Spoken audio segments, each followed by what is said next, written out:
you could describe the Sendong experience in one word, what would it be? It was tragic.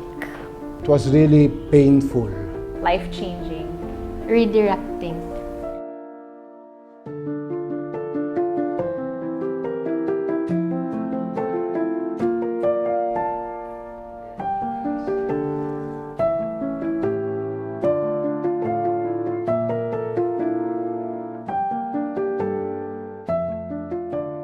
Hi, I'm Rachel. My name is Marise. I am Keith. My name is Tat. Ako si Aurea Esclamado, 76 ang edad. Ug usa ako sa Sendong survivor. And I'm a Sendong survivor. Also a Typhoon Sendong survivor. And I'm a Sendong survivor. I am a Sendong survivor. Isang trahedya ang bumulaga dahil sa bagyong Sendong sa Cagayan de Oro City pa lamang.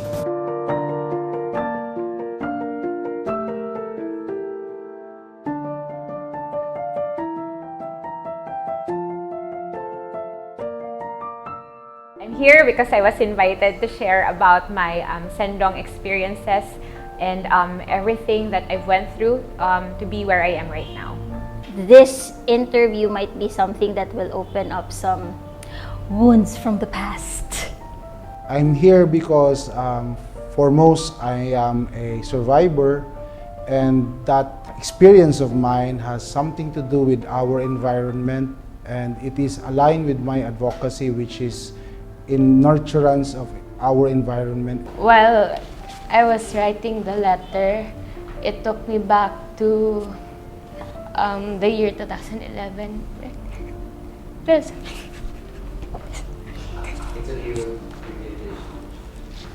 Actually felt like things happened like yesterday. It's more than 10 years since Sendong. Try na recall what happened that night, and then it was so easy. The memories came flashing back. It was already, I think 11 years ago, but while I was writing this yesterday, the emotions came back. Na anak ko ang kaagi na mo itong pagsindong. Pait gid kaayo. Wala ko damhanga. Ingato na yung mahitabo. But then all the relevant things that happened in my life after that wouldn't have happened kung wala nahitabo ang Sendong. Honestly, I'm a bit hesitant because of a very bad experience, and that was the loss of my firstborn son. But eventually, I was able to convince myself that I have to, because I don't want other people to experience what I experienced with Sendong. Well, that was December 16. We knew that there was a tropical storm coming. The wind was really whistling, and news were hovering that this particular coming Sendong was really something to be taken seriously of. I woke up at exactly 12:16 sa midnight because my dog was barking so loud, and it was a different kind of bark, the alarming kind. So I got up, and then natingala ko nga there's already water sa akong room. Mutong nanglili ko sa bintana. Ang tubig nga ditaas naman. Mutong kalit nang gagkaay ng ditaas. Huwag na may kahipos. Dito day magawas. And the next thing we knew, nagsinggit na ang mga salingan nga, baha, pangmata mo diha. Because we were all sleeping. Probably 11:30 na to siya. So paspas kay ang tubig. Saka na dayon ninikutob ko. You can sa among floor. So I was screaming my heart out, tabang, inana. Apparently help did not come. Walay ga-respond at all. And then I really think nga adrenaline rush gigadagan. Kuha ako ang money na akong pitaka sa taas. Kuha akong jewelry. Kuha ni ang mga papeles. Tanan nga mga papeles. Ako lang yung nahuna-hunaan nga musakay sa mattress sa bed, which was floating that time, rasyag floater. So, para musakay me, then ma-lift me. My experience was like that of being inside a washing machine, through and through, from Isla de Oro, going through Cagayan de Oro River, and it was pitch black. And you can really hear a lot of distress calls. And the only thing that I told myself was really, Lord, save me. I can't do this. I can't possibly survive this. I was looking for a rope. Ikot na ko sa kong anak para mulutaw. I decided to jump with my son, and I was drowning because I don't know how to swim. So I let go of my son, and luckily my wife got him, but unfortunately my wife was hit by a big log, so she was not able to hold on to my son, and if she told me that my son simply cried, "Mama." The moment na dili na mo budge ang door and katong pagtan-aw nako naka-grills among window, murag mao na ni inana. Pero I had this conversation with my brother once nga yahong gignan nga drowning is one of the most painful ways to die. When I remember that, I go, no, I cannot. I asked, "Where is my son, Eman?" And my wife told me, "I thought he was with you." And I told my wife, "He's not with me."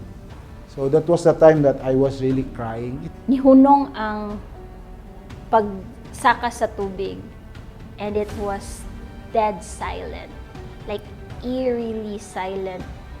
We waited for hours, around mga 3 hours na siguro, and then gakahurot na among kusog kay tugnaw na kaayo. To now, I'm still hoping that he's still alive because he's missing. I have not seen his dead body. I've searched the entire island of Camiguin and the entire places of Misamis Oriental, but I have not seen him. And I'm still hoping na he's alive. Grabe pagkabuntang gud kay murag saphig pagibitanan ba. Among balay di na may tsura. Mga butang anak gid wala gid. We knew if it was that bad somewhere, it was probably worse in other places because we heard na yung mga takan na nga mati. It's a very bad situation for Cagayan de Oro. Electricity was down, water was down, a lot of people were killed by Typhoon Sendong. Di ko nagmalimtan ako. Bisan mag-ulan-ulan nga na murag naa pagkaban ako bitaw. Are you ready to read your letter?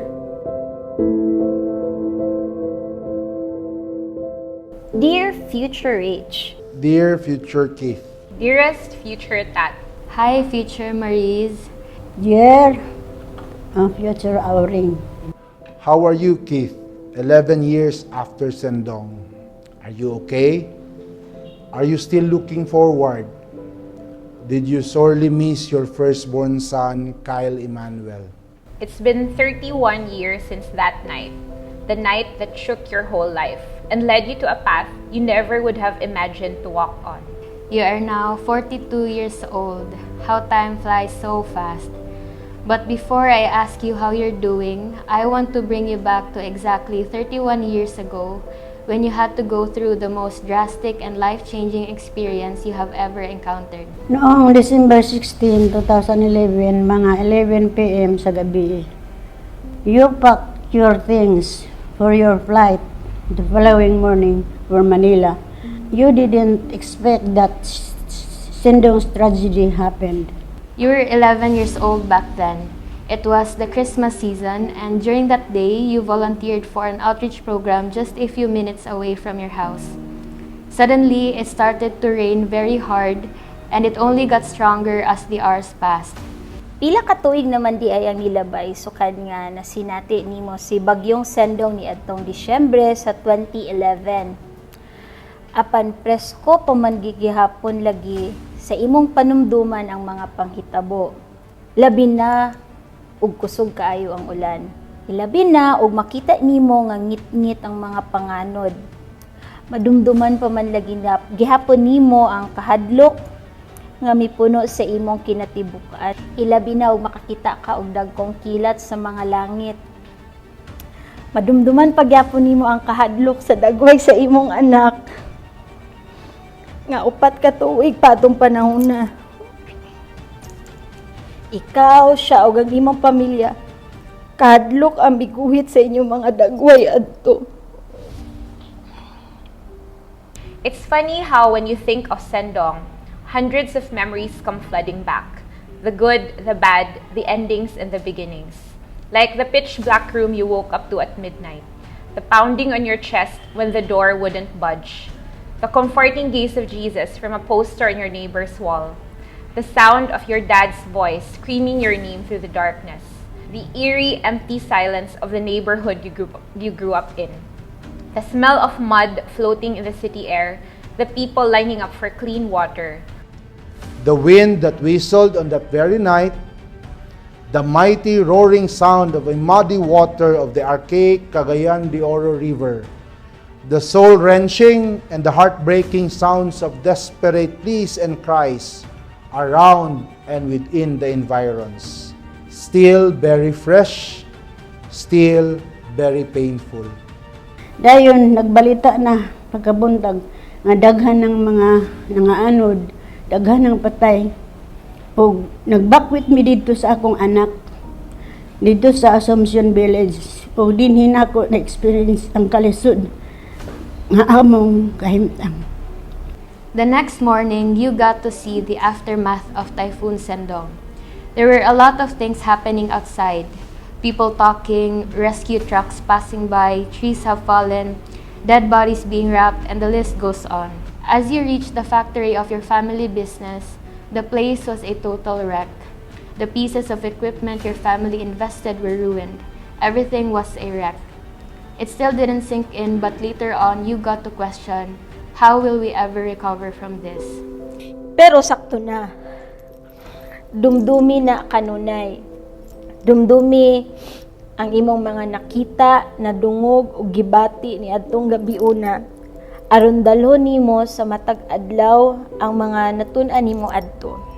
Dala sa imong panumduman nga dili magkumpiyansa panahon sa katalagman. Dala sa imong panumduman ang importansya sa pagkuha og saktong impormasyon. Labaw sa tanan, dala sa imong panumduman ang mga sangputanan sa pag-abusar sa kinaiyahan. I know you remember all these vividly because Sendong means a lot to you. It was your blessing and your curse. Because of Sendong, you will fight for a cause that may have no definite end. I wish I could tell you that by now, we have already applied the valuable lessons which cost us too much to learn. I wish I could say that ample policy reforms have been made to ensure that the effects of climate crisis would be mitigated. But we're still in the middle of the battlefield. Typhoon Sendong only lasted for a few hours, but the effects it had will last a lifetime. A few years later after Sendong, you lost your family business because it was already hard to sustain it, given the great loss due to Typhoon Sendong. But despite everything you and your family went through, I just want to remind you that I am extremely proud of you for striving very hard and not giving up. We won't give up. Survivors don't do that. You simply don't give up. You were shattered and smashed by various years of toil, excruciating pains, depressing conditions, but you are a marked survivor. Tula na mo nga hangtong karon mo ay pami. May pakuog. Salamat sa taas. Magkadtong tanan di ay benefit sa ako. Kaya na hangtod karon ni apa ko. I am glad to hear that you were able to survive that day when Sendong took everything from you. You were hoping that someday you will be able to embrace your son and kiss him dearly. Every day you long for him, expecting a time that suddenly he will appear and present himself to you and your better half as your long-lost son. I pray with all my heart that as you're reading this, you're still working with indigenous peoples.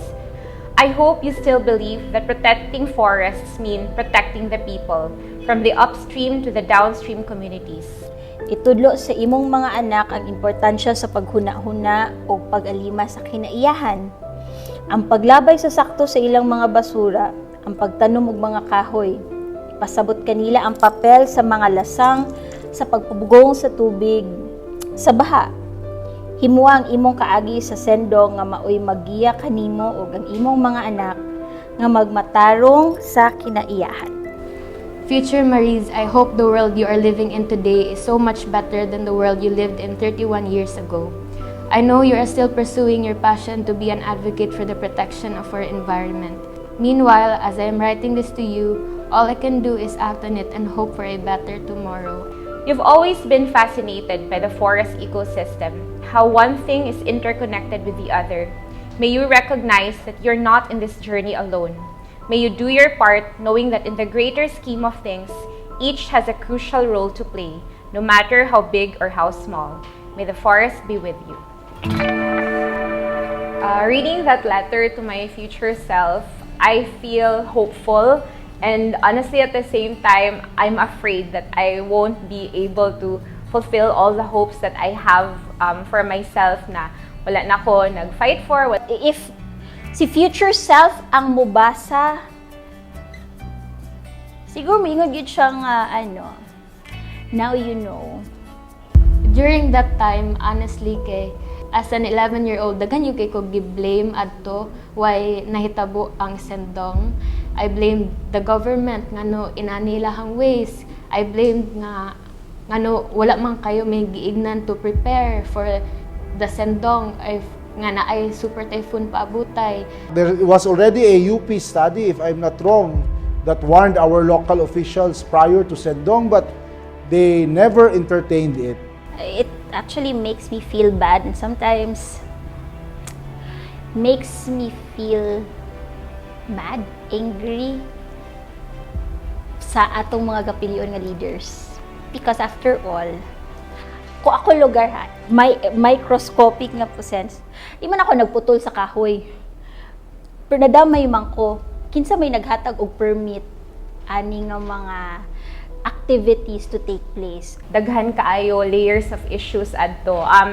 Like deforestation didn't happen overnight. Dugay na kayo ito nga problem, but it was ignored because it was away from our city. It was away from our comfort zones. If we don't see it, why make it a problem, diba? But then, when we already experienced it, when we paid the consequences with lives, with property damage, ay padayon nato nakita. I think now more than ever, we need to speak up and act on it and call out companies or businesses that are very much accountable for these extreme carbon emissions. Since I know that forest and these ecosystems are have a great capacity to take up carbon in the atmosphere that can reduce global warming. It takes a whole community, it takes political will to actually address these kinds of problems. Dili kakita ang importance sa forests, labi na diri sa city, because we have all these conveniences and wala tay cultural, emotional attachment, ana, unlike our IP brothers and sisters. Yes, geographically we're afar, but we're just part of one landscape and we're all connected, even if we try to deny that. So there has to be coherent, sustainable, and collaborative approach in dealing with our problem with climate and most especially with the forest reserves that we currently have. We should protect forests because we are the ones benefiting from it. I think nature can recover itself on their own. Kita ang dili maka-recover. Di agud na mabuhi. Mabuhi ta tungod sa atong environment nga. Sada sa tan-awon anya. Makaporta po na atong sa mananong-tanom ta. Message nga ako mag-give sa young people who would want to do environment work but wala pa sila kabalo how to start. I would suggest na i-dig di mo say hugot sa imong heart. What do you genuinely care about? We are so blessed by God. Imagine our flora and fauna. There are a lot of flowers, there are a lot of species na you will enjoy if you afford yourself the act of getting out from your comfort zones. So, Grabe kini nga dako nga matter bitaw, and in order for us to be able to live for the next years, kailangan kita mag-focus more on these issues po. Munang tambang na ko sa mga batan-on nga dili magabusar. Kay ang kinabuhi mubo na baya. Dili sa nato himuong mubo pug kaayo.